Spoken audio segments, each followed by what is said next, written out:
Good morning, everyone, or good afternoon, or good evening, depending on where you are in the world. My name's Tim Griffiths. I'm the co-founder of Xref, and I'm pleased to say that we've managed to host this event online, or originally it was meant to be a physical event, but this amazing technology that we all work today allows us to replicate the format and the content, obviously with our national, international speakers.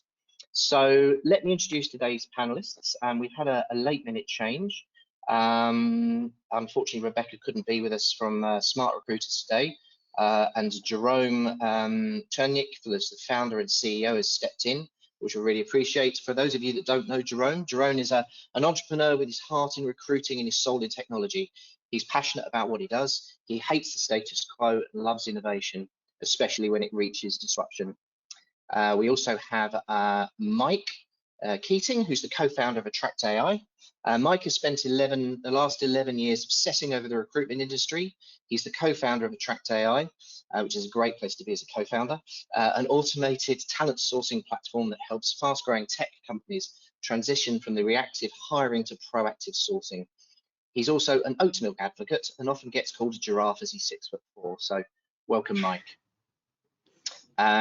And last but finally not least, Sascha Gray, who's the VP of Sales at Weirdly. Sascha's a business leader with more than 15 years experience. She has a passion for people and thinks all leaders should make people believe the impossible is possible.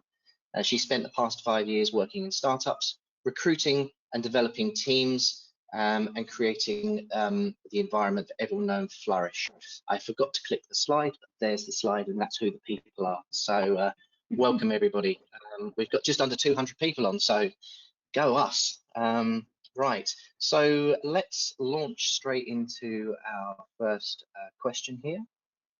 So, I mean, this is quite an apt one at the moment with our panel here. You know, what impact is AI having on recruitment, and what do we believe the future looks like? I think that obviously this is a great one for Mike because it's plays straight into his hands. So do you want to lead with this one, Mike? Yeah, sure, mate. Yeah, thanks for having us. Thank you for organising. But yeah, so in terms of AI in recruitment is definitely an interesting trend. We're seeing lots of TA leaders, HR leaders wanting to look into this topic. Before I delve into it, I think like at a baseline, just a high-level summary of AI, I think is important because I think there's a lot of different interpretations of AI, and effectively it's a bunch of very smart engineers sitting in a room trying to build software that mimics human behavior, and that can be a very complex combination of like algorithmic approaches, automation, machine learning, deep learning, the list and acronyms go on. And I think by very definition, like the complexity of the definition leaves a lot of opportunity for crafty vendors to position it in interesting ways. And I think largely when AI in HR tech came to market, it was very oversold. Yeah, a lot of promises were made about its effectiveness. And in the last couple of years, I think there's maybe been a little bit of hesitance in market around AI and its application in this space, because people effectively just signed over a lot of responsibility to the AI components of the product. Whereas now, I think as we're coming out of that period, we're seeing a really exciting period where people are looking at how AI and humans can marry together, and businesses can benefit from the best of both worlds. The efficiency. Yeah, I think there's there's a bit of a delay. Carry on, Mike. I was just saying in terms of like the efficiency of the technology and the creativity and empathy of the human component, and together it's very, very powerful, and it is a huge opportunity, and particularly in 2020 and beyond as we see the market conditions shifting like they are. Tim. Yeah, no, I think thank you very much, Mike. I think it's quite interesting, is because as you say, and we've all seen it, especially in the recruiting pipe cycle, where you talk about is AI true AI or is it just a set of rules? And I think that's a differentiator, because you do get people will say, here's our rule base and it's a set of, if this do that, then go and do that, as opposed to true AI, which is learning about a subset of rules and applying some logic behind that and learning about how that changes. I know that SmartRecruiters is big on that side of things, as well as we were talking about that the other day, and obviously Weirdly as well. I mean, do you guys want to have a way into what the future looks like in the AI recruiting?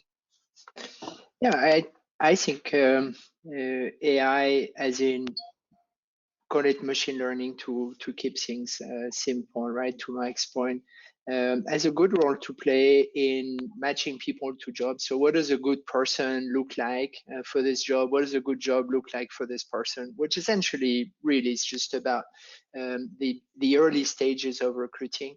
And at that level, AI is a very useful complement to humans. I totally agree there. Once we get to AI, like it looks at do you smile on the video to interpret your character, or it's going to automatically talk to you in a chatbot by understanding what you mean. And this, we are far from having anything really strong on this.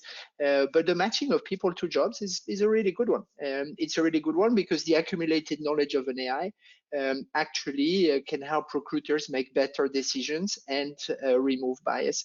Better decisions because the machine will have more information than a recruiter, right? Because the recruiter might see this candidate has a computer science degree of this university, and maybe they heard of the university, but the AI actually has seen 10,000 other people with that similar degree, knows what kind of skills are required in this. Where do people who have this degree, where did they go, what did they do next, and in which jobs they were. And so basically the AI has many more data points to actually make a recommendation. I think a good question to ask here about, is it AI or is it just a bunch of rules, is like, can you explain to me why the AI recommended this person? And if the answer is yes, it's a bunch of rules. If the answer is no, right, and then you have a proper AI, right? Like go ask a Google engineer, why is this page appearing first on the list? They don't know, right? Because there's just too many things that the machine has learned, and they basically have outperformed the human brain. So I think there is a simple set of rules. And I like the discrimination, removing bias angle. I think this is really important. We hear a lot about, oh, but does AI have bias?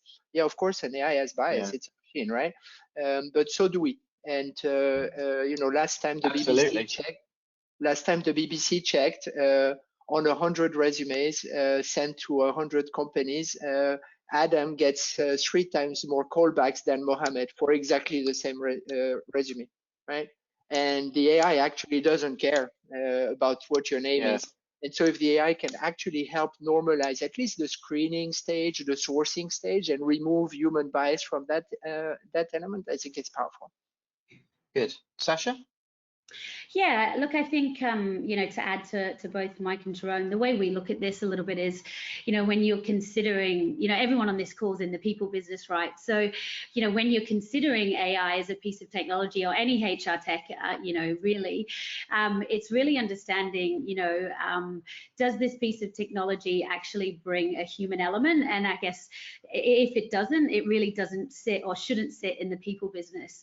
I think, like anything, with context and quality, automation in the right place through AI is great, but it's about understanding where that plays a role, and like Mike said, and it's a combination of that along with the human element, and I think that's the part that everyone's still grappling with, and which part in the process it needs to sit. But I think it's again like asking the right questions and the questions that matter, because lots is at stake here. You're dealing with people information here, and so you've got to make sure that you understand and ask the right questions from the outset. Great, yeah. So just to we've got a few questions to get through here, just to let anyone know that's on the call. If we don't get to all the questions, we will actually, we're following up at the end of this with some nice little how-to sheets and some of the things that we've discussed, and the way we've answered the questions. The webinar will be available as a recording at the end of it as well. So for those of you or know people that haven't managed to join, then they can catch up on this afterwards. I think that's great answers. Let's move right into the next one here. So obviously this leads into this, which is the data governance. What steps can companies take to become security savvy? I think this is really interesting, especially in these days of the advent of the new GDPR and obviously the California Privacy Act, where the days really of you walking in and providing a piece of information, someone photocopying it, shoving it, filing cabinet, and say brilliant, job's done. That's all gone now, and ultimately it's gone from people allowing them to, in my opinion, from saying oh yes, you've got information stored on me, but it's more around what have you got stored on me, how is it being stored, who has got access to it, and how do I know that's right? And I think that's quite the way things have changed over the past few years. What do we think about that? I mean, I can go there, because as the talent acquisition suite for large enterprises, right, we manage GDPR deeply, all the data retention and data privacy, all the consents and so on across over 1,000 enterprises. I think those rules are great. I think it's about time that we actually respect the privacy of the consumers. The main step that companies can take to ensure compliance is first understand where the data is. And it sounds like, okay, well, actually, in many organizations, you've got X number of versions of the same resumes, right? The ones I emailed you last week, the ones that your friend referred the other day, one is in my CRM, one is in DATS, one is there. If the candidate calls and say, hey, can you erase my data? The honest answer is like, whoop, yep, which one? And recently, actually, there's a big consulting firm that took the action of putting an engineering team to write a script that went through all of the email inbox of all of their 100,000 employees around the world to actually erase all the resumes that were in those inbox. Wow. So make sure that you have all your resumes and all the candidate profile in one system, and that 100% of the recruiting activity happens in one system. That's the starting point. Then you can say, what do I actually want to do with this data? How do I want to manage that data? Sascha? Yeah, I think like Jerome said, this is serious stuff, and we have to really protect both company and candidates here. And I think it's really shifted from it just being a responsibility of a tick box for the security team or the tech team. I think now everybody in the organization needs to play a role, because everyone is accessing some personal data somewhere along the line. I mean, we talk to customers about this a lot to help and support and educate them. There's certainly a big education piece, and some of the things that is what can they do in the talent team to kind of play their role here. And first of all, it's understanding, are you actually compliant? Us as tech players, absolutely, it's a priority for us, we have to be, but our customers don't tend to understand it. So the first step really for talent acquisition teams here is to understand, are they compliant and where they have gaps. And then the other thing is more and more technology is being used. Are your tech providers that they're using, are third-party experts actually assessing their security? Because you're sort of putting your hands here in the hands of your partners as well. And so that's a big thing. And the output there is, if they can't provide you a report that that tells you that yes, they are being assessed by third parties, then that should be an alarm bell to tell you that are you putting your company at risk. And then I think the third part here for us that we talk to customers around is, what is your plan if there is a breach here, and do you have a disaster recovery plan, and do they have one on your behalf? Because look, the reality is the most secure systems have breaches, right? It's just life, and it happens. But often we've seen situations where huge vendors globally have not had a plan for our customers, and that really has an impact on their system downtime, their limit to recover costs, and secure their own data again really fastly. So I think it's asking some of those questions. I guess it's like the equivalent of, I guess, the world we're living in right now. Does your HR tech have the equivalent of a survivalist bunker? That you have, because it's critical. So I mean, they're the three major things that we try and educate customers on to help them understand this, and what role they can play within talent acquisition for the overall business. I think, and just, you know, we are going to, again, you know, to let everyone know, we are going to give you some hints and tips after this seminar. I think that's really, really good point from both of you. And I know Michael agree with this as well. I mean, I'm the technology side of, you know, the Xref side of it. And, you know, myself and my team, we're ISO 27001 certified, we're GDPR, we're California privacy, all of those things. And I, you know, quite regularly sit there with these 145 questionnaires, you know, questionnaires going, yes, this is our security model. This is where we store the data. This is how we, you know, these is our penetration tests. And I mean, you're in AI, Mike. It must be the same for you. You must get smashed by this side of it. Yeah, and I think like in this current period, I think TA teams, HR teams, it's a great opportunity to go, as Sascha said, and talk to your vendors, because these businesses live or die by their data governance. So they should have best practice. They should have a good strategy and be able to consult you on how you can improve yours. And I know, like, to your point, like, we've got third-party data partnerships in place, and we've used this period of time where it is a little bit quiet to start going to market, speaking to our vendors and other vendors in market from a third-party data partnership perspective, and trying to understand, like, where do they sit? What documentation do they have? Can we talk to their lawyers? Can we talk to the founders and really do the due diligence from our end? Because I don't know, you guys have done the third-party data partnership route, but it's an interesting space. There's some interesting characters. And those lawyers, they love, you know, they love a good going over things like that, don't they? So anyway, thanks for that. Let's move on to the next question here. This is, you know, very, you know, we're talking about tech, obviously, you know, in its entirety and how it, you know, helps the recruiting life cycle. I think this is really interesting as well. You know, why are soft skills taking precedence, and how can technology help us identify them? You know, we're talking about automated recruiting workflows. However, in the middle of this, we mustn't forget that there is a human being.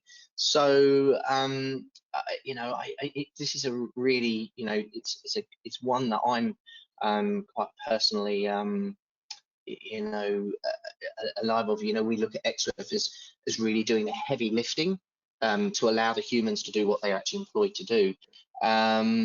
You know, maybe Sascha, you lead with this one to be quite honest. Yeah, and I'm sure Jerome will add a lot to this as well. But I think, you know, for us, I think technology is excelling business processes today, right? But, you know, it's outpacing the processes that have been in place for many years that just haven't really evolved. And I think the question we always ask when we're thinking about the insights and the data that they gather is, what are actually meaningful KPIs these days, and what are our customers actually reporting on, and does that actually give them the insight that is relevant for them to affect change? Because I mean, it's evolved and it's changed, but we find that customers are still focusing on stuff that really doesn't give meaningful insight. And I think that's around, you know, the cost per hire, time to fill, that's been around for generations. Is it really meaningful? I mean, I'm not going to make a comment on that. For some organizations it still might be, but, you know, versus things like, you know, money, what's the percentage of money it's costing to hire someone? What's the velocity here that people are hiring at? What is the data you're capturing on candidates that's the right data to help you make informed decisions? And I think, you know, when you're tracking the right things, you know, you can get a deeper insight. And I think for me, it's about shifting this kind of paradigm around the talent acquisition team, moving from being seen as a cost center to a profit center, and without understanding the data and the insights, or them understanding what it is that can actually help them affect change and have a voice into the business, that's going to continue. So there are questions that we always push and ask. And look, I'm happy to share, there's a couple of examples here where we're seeing talent teams move to that more strategic direction. You know, one example, we work with a business here, I'm sure he'd be happy to say, the Flybuys business. You know, ultimately using a tool like ours has enabled him to understand, you know, data around soft skills and values, but firstly, just understanding at the front end of the funnel, everyone that's applying, not just the people that are getting the jobs, who is actually their customer base. So they have a joint, the talent acquisition team now has a joint KPI with the CMO of marketing to say, we're bringing all of these people into the funnel, we're not going to hire them all, but we're gathering this data on them that can actually match with the data you've got of our customers, and ultimately we can cross-reference that to uncover opportunities around, you know, the behaviors of our customers, because all of our candidates are generally customers. So that's a really strategic way that we're seeing one talent team step outside of just the core metrics and do something very different. The other example I've got is a large national retailer. You know, they get hundreds of thousands of applications a year. Again, you know, we uncovered for them insight into the core soft skills that were a universal indicator of a candidate's success within the role, which they weren't, you know, getting before that. You know, once they had that, it gave them a voice to go back into the business and say, we need to push this harder, because we know that when we bring people into the funnel that demonstrate this, you know, soft skill for this particular job type, that they perform better and they stay longer. And so, you know, again, shifting the way that you're using the data, you know, has a huge impact to the overall business outcomes and success. Fantastic, that's really good. I'm gonna move to Mike now. We're gonna come to Jerome last, because I know Jerome's big on this side of it. So, you know, give a bit of time. So, you know, Mike, obviously you're in the technology side of it. So, you know, specifically, you know, can technology identify soft skills? I mean, that's you know, obviously we've heard from Sascha that, you know, it's a big part of what they do. That must be quite a difficult thing to do at a, you know, at a data level, and also sort of as an AI level. Yeah, most definitely, mate. And to be brutally honest, like, I think the way that we view it is like a reallocation of resources, be it time, people, money. So that if you're working a 40, 50, 60-hour week and spending 10 hours of that week manually sourcing, sitting in front of a screen with a bunch of windows open, performing a repeatable task, like, firstly, that sucks.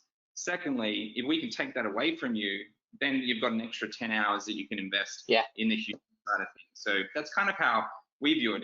If you look at your process and look at the things that you can take away that are automatable, and then you have all that free time that you can then start to invest in the more human components. And that could be, like, really digging into your candidate experience and how can we improve this?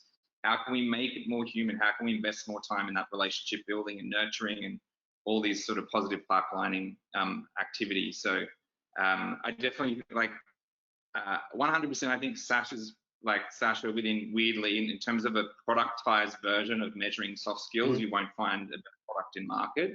But in terms of, like, our application of our product and how we see we can add value to customers, it's really freeing them up to perform more human tasks. Yeah, which is great. I mean, ultimately, that's what technology should do. You know, it should take that heavy lifting, you know, to be quite honest. And obviously, you know, Jerome, you know, we've spoken long and hard about this over the past few years. I know it's something that's, you know, quite, you know, it's quite close to your heart. Do you want to sort of finish up this question for us with the, obviously, I mean, you know, your thoughts on this?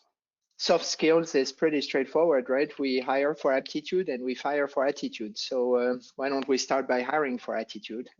That's, I think, why soft skills are taking precedence. And increasingly, we see people really focus their interview scorecards and their evaluation of candidates on must-achieves as opposed to must-have. Must have a computer science degree from the University of Sydney versus must be able to write amazing Java code. Those are two very different assessment points, right? And so more and more, we see people focusing their scorecard on the must achieves, which is almost like a performance check before hiring, right? So it's actually a really good predictor of future performance. So I'd encourage, definitely encourage companies to hire on attitude over aptitude. That's been one of my long time motto, and to actually have structured scorecards with interview teams, structured scorecards that are focused on must-achieves.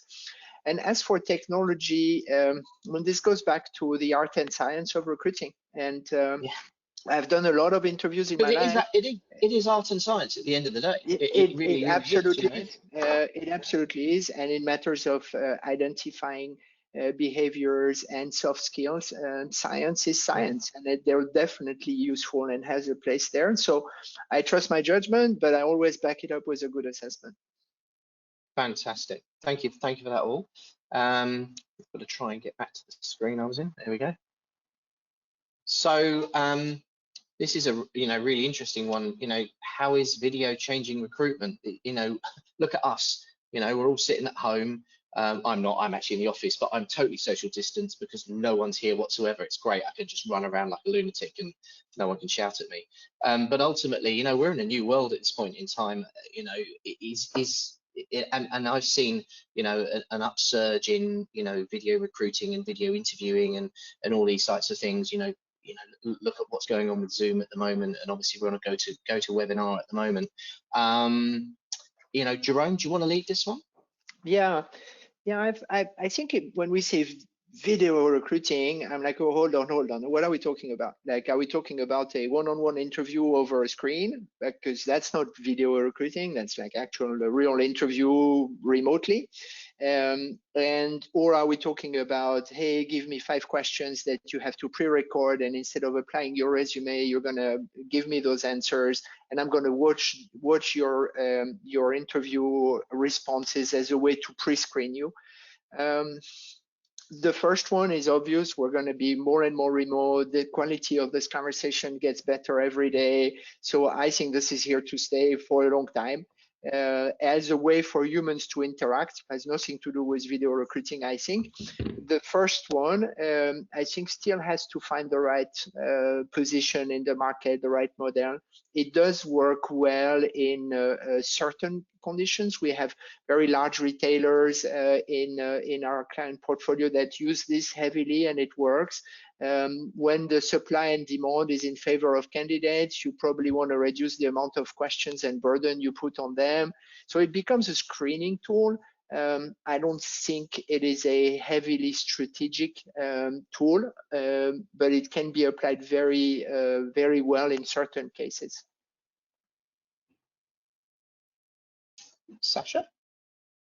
Yeah, I mean, I'll echo a little bit of what Jerome said. I mean, video's always been around, but it's certainly accelerated, in light of what we're experiencing at the moment. I think what we've seen, we've certainly seen customers use it in different ways. So, like Jerome mentioned, putting full video interviewing into processes, certainly for some of our large customers that we've had to scramble to support in the last few weeks, which are retail, where, they're normally doing a one-to-many kind of assessment style process that they've had to kind of take online virtually. So we've certainly seen, this is a new technology for some of those businesses, and they've had to kind of grapple with it and really pivot and change at lightning speed, which has been good to see. And then there's, we also see, people using our tool a little bit around what we call a video intro, which is right at the beginning of the funnel, where when you're doing recruitment at scale, like, Jerome says, you can't ask a lot of questions. So this is a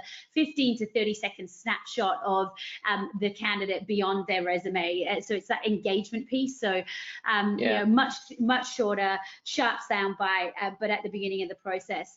I think the thing we need to consider here is, though, that enabling this technology is obviously fantastic, certainly in the times we've been in, but we have to be conscious of the bias and the discrimination that this kind of technology can bring in if people start using this at scale and it becomes kind of the standard and the norm. I think I can talk to here, one of our large retailers here, when they started using video intro for the large kind of retail stores, we made a little bit of a shift where we gave the opportunity for candidates to actually not be in the frame or to just give audio. And when we switched that feature on, we had a significant rise in the number of Aboriginal and Torres Strait Islander candidates that actually completed the process. So what that showed us is that these minorities groups already feel, and I'm sure it's outside of the minority groups as well, but they already feel like they're being discriminated against because it's a video and lots of bias because human interaction comes into play. And so just those simple tweaks to the product feature it's about trialing, testing, and seeing how that moves the needle. And in this particular kind of example, they had a large percentage coming into the top of the funnel that was not converting to hires. Then when we made that tweak, we had equally the same proportion being hired that was coming in at the top of the funnel. So that's been a big thing that we're pushing, is to make sure that discrimination and bias is not increasing through this technology use. Yeah, Mike, I mean, I think it's quite an interesting one. You were saying discrimination and bias. I've seen a few of the newer video platforms coming through where they can essentially de-identify things, change the voice, you know, things like that. I mean, you know, are you seeing some of the newer technology that's coming along the AI funnel now handle that? I'm also going to preface, I've missed a question, so I'm going to have to go back to one because I'm looking at this going, I know there was another question in there somewhere, so which is also going to for you to learn about data insights, obviously. But you know, just regarding video in recruitment, are you seeing anything in your side of it to help people make these sort of non-discriminatory or non-bias based recruiting decisions using video interviewing? Yeah, I think of all the tech products in market, applying AI to this space is the spookiest version. I think it is, yeah, it's scary. I think fundamentally, like, it comes back to, and in terms of like a buying process, is understanding what is the problem, what is the business problem you're trying to solve. I think particularly now in the current market conditions, lots of people will be going to market saying, I need a video interviewing product. And to Jerome's point, if you don't understand the application of said product and how you're going to use it and what problem you're trying to solve, there's an increased likelihood you're going to get the wrong product. And in doing so, you can introduce all kinds of interesting challenges around your conversion rates within your funnel, as Sascha said. So I think fundamentally, like, and this goes for buying any HR technology product. What is the business problem you're trying to solve? And then look for different alternative products, weigh up the pros and cons, do your due diligence, dig into case studies, speak to customers, understand the value offering, and then implement it and test, iterate, test, and then make a decision. Is this something we want to bring into the organization across the business? If yes, great. If not, move on. I think that's how you have to approach this application. Yeah, great. I'm going to skip back to that question. My fat thumb must have flicked over it, but it was this one here. You know, again, Mike, you know, and Jerome, I know this is really, you know, to your place, to your strengths, but you know, using data to gain meaningful insights across the entire talent lifecycle. I mean, you know, that's essentially what we're all trying to do at the moment, is we're trying to recruit great people, you know, with the information that's in front of us at the moment, to make sure they add extreme value, you know, to the business. We've coined a term, you know, within Xref called extreme value. You know, we're looking for people, you know, that we believe we deliver extreme value to our customers. We've got great people in the business that deliver great, you know, extreme value to Xref, and it's really about understanding the data that makes up the metrics to make sure that actually continues. Mike, do you want to lead with this, and then we'll go to Jerome and to Sascha. It's like a little round like that in my screen anyway. So yeah, our product is very much top of funnel. So we typically hand off to an applicant tracking system, like our new integration partner, SmartRecruiters. Very integrated call, this one.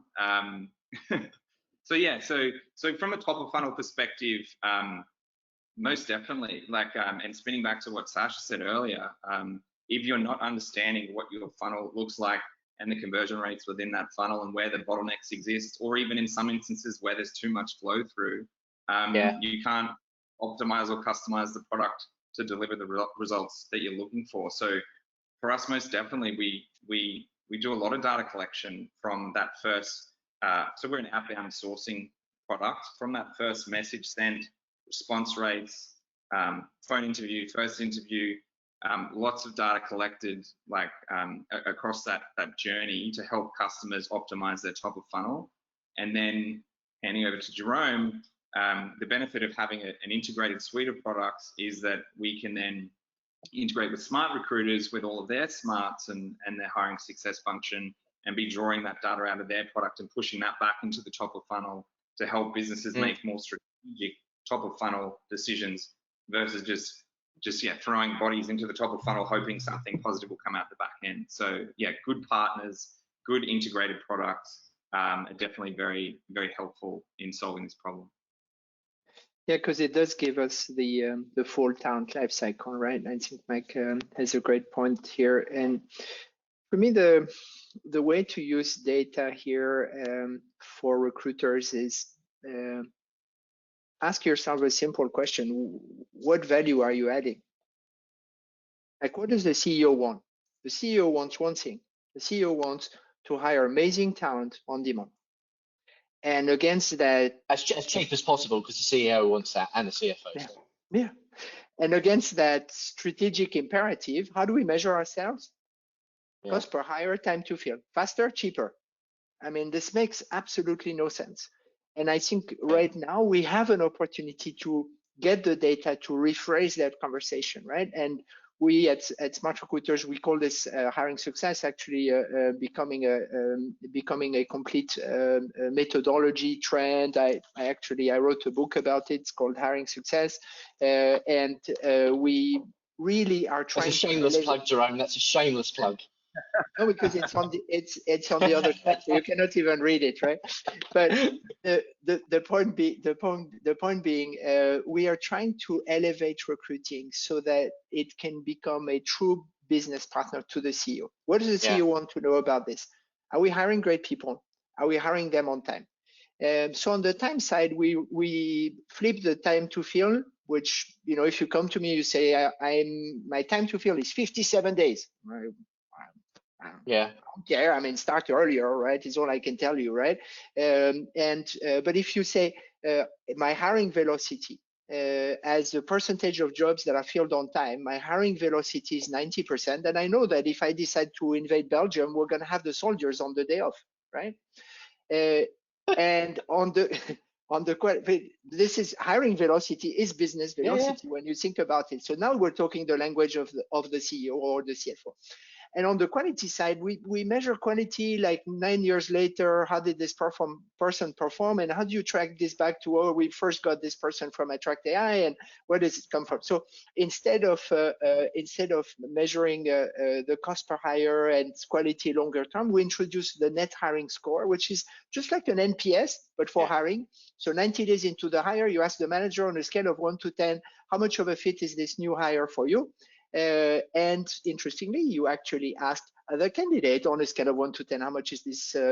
How much of a fit is this new job for you? The first time we asked that question was in a large 10,000 employee tech company here in the Bay Area, and in 52% of cases, either the manager or the candidate said, eh.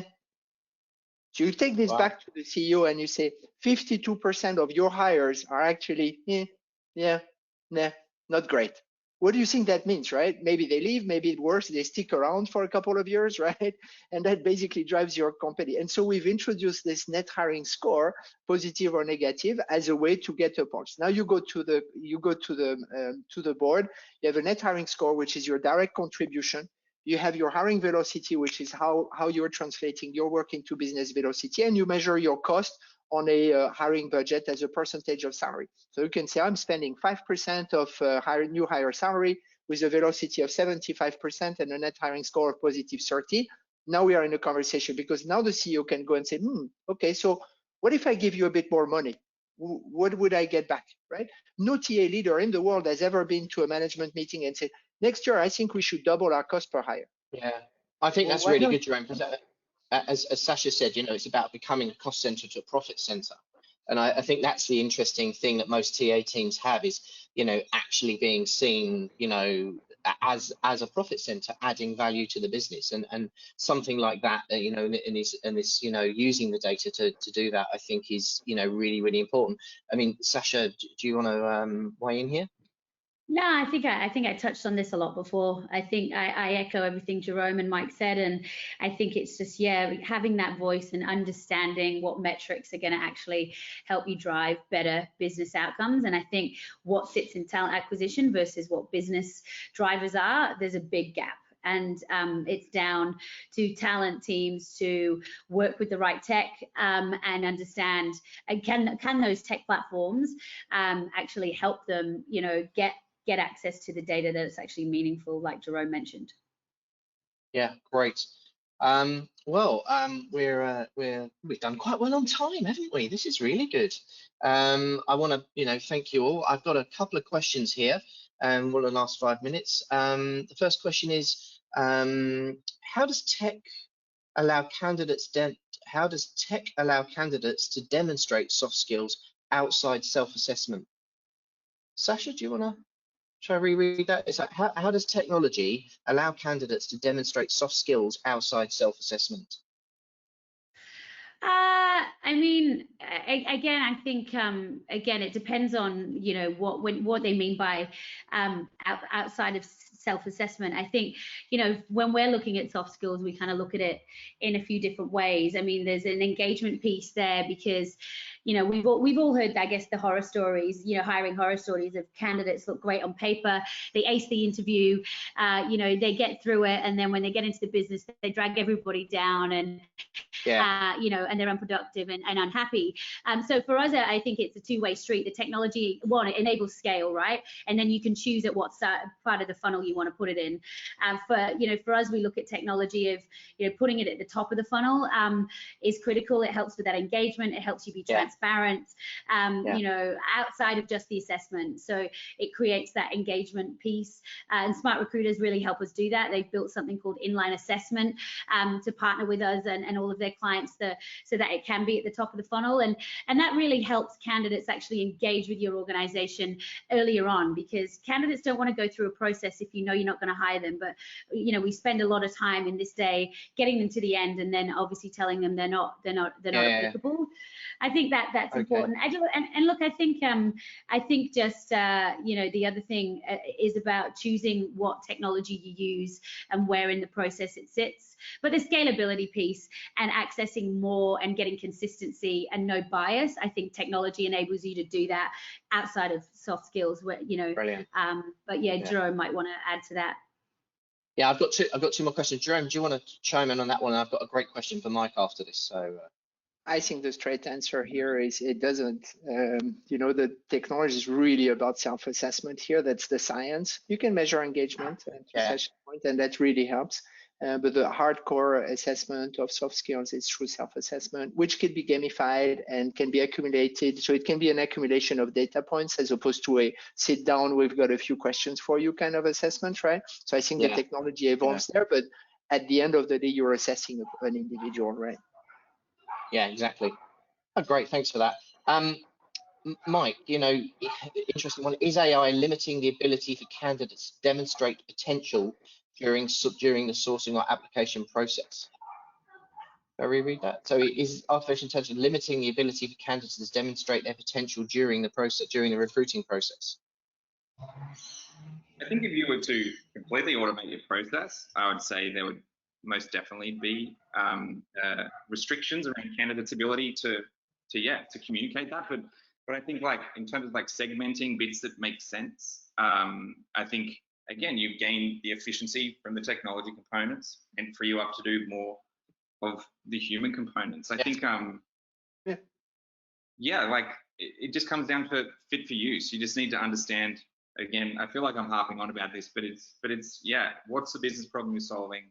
And how is technology being applied to said business? And I think that's really important. It's not, it's not technology for technology's sake. It's about using technology in the right places to add value into what you're trying to achieve. And ultimately, as we've all discussed, the ability to use technology in the right way to do some of the heavy lifting to allow you to get back to the human, to assess things like the soft skills, to their capabilities and things like that is important. It's as important as anything.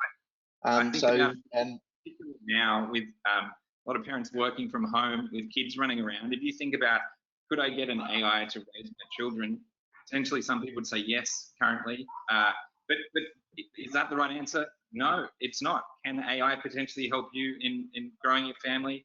Yes, in some aspects it makes sense, but it's not going to tuck your kid at night and read it a bedtime story. So yeah, I think understanding. Fantastic. We've got a minute left. I'm going to throw one last question out there before I say goodbye to everybody. It's really just it's an interesting one. So just back to the videoing, pre-screening video relies heavily on candidate engagement, which discounts the introverts.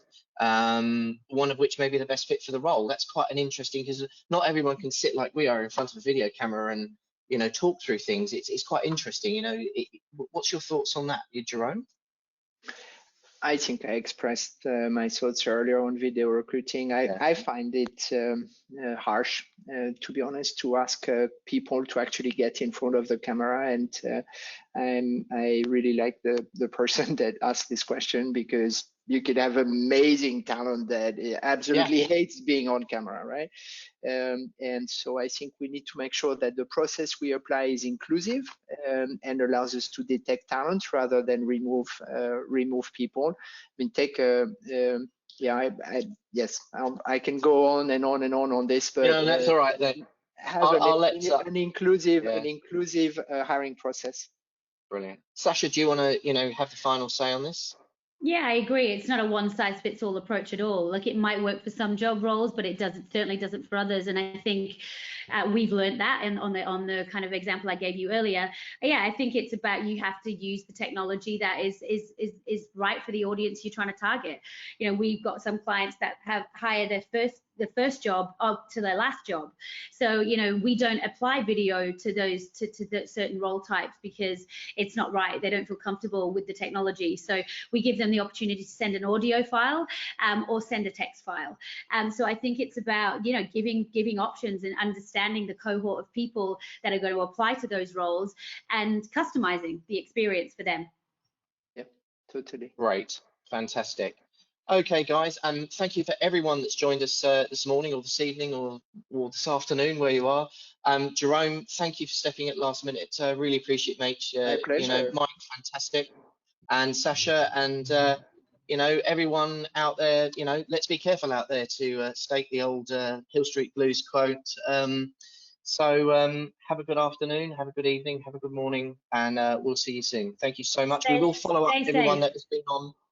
We will follow up with everybody that's been on the webinar with a video, with a link to the video and the questions that have been asked. So thank you so much. All right. Thanks everyone for joining. Bye. Thank you. Bye. Thank you.